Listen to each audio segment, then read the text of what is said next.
ધોરાજીમાં તસ્કરોનો તરખાટ જોવા મળી રહ્યો છે। એક જ રાતમાં 15 કારખાનામાં ત્રાટક્યા બુકાનીધારી તસ્કરો સીસીટીવીમાં કેદ થયા છે। કારખાનાના શટર તોડીને ચોરીની ઘટના। શિયાળાની ઠંડીમાં તસ્કરોએ તરખાટ મચાવ્યો છે। તો લાખોની ચોરીથી વેપારીઓમાં ફફડાટ ફેલાયો છે। ઠંડીમાં તસ્કરોનો તરખાટ સતત વધી રહ્યો છે। શિયાળામાં તસ્કરો છે તે બેફામ બન્યા છે। બુકાનીધારી તસ્કરો સીસીટીવીમાં કેદ થયા છે। તો જાણે કે પોલીસને ખુલ્લો પડકાર ફેંકતા હોય તેમ રાજકોટના ધોરાજીમાં તસ્કરો એક જ રાતમાં 15 કારખાનામાં ત્રાટક્યા।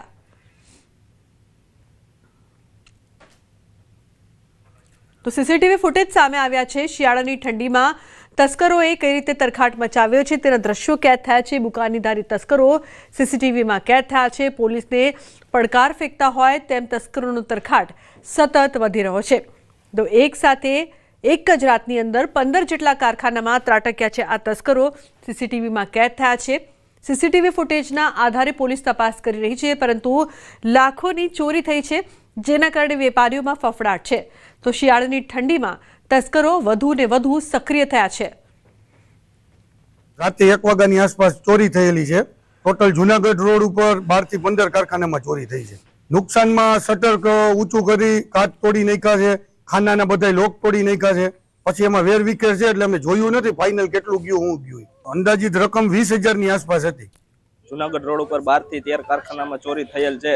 એમાં ચોરોએ જે મચાવી છે તેમાં ઘણા કારખાનામાં પૈસા રોકડ રકમ ગયેલ છે અને ઘણા કારખાનામાં માલનું નુકસાન કરેલું છે। અમારે ગઈ રાત્રે 15 થી વધુ કારખાનાની અંદર ચોરી કરેલી છે।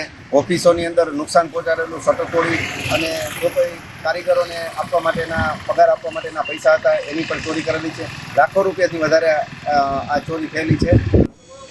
તો સંવાદદાતા મુનાફ જોડાય છે ફોન લાઈન પર વધુ માહિતી આપવા માટે। મુનાફ, પોલીસને પડકાર ફેંકતા હોય તેમ એક જ રાતની અંદર આટલી બધી ચોરી, તસ્કરોનો તરખાટ છે, શું અપડેટ છે આપની પાસે? બિલકુલ ચોક્કસ લુગના ધોરાજીના અંદરમાં પ્લાસ્ટિકનો હબ ગણાય। ધોરાજીના અંદરમાં 450 થી વધારે કારખાના પ્લાસ્ટિકના આવેલ છે। તો શિયાળાની ઠંડીમાં તસ્કરોનો તરખાટ જોવા મળી રહ્યો છે। જી મુનાફ, તો રાજકોટના ધોરાજીમાં તસ્કરોનો તરખાટ વધી રહ્યો છે।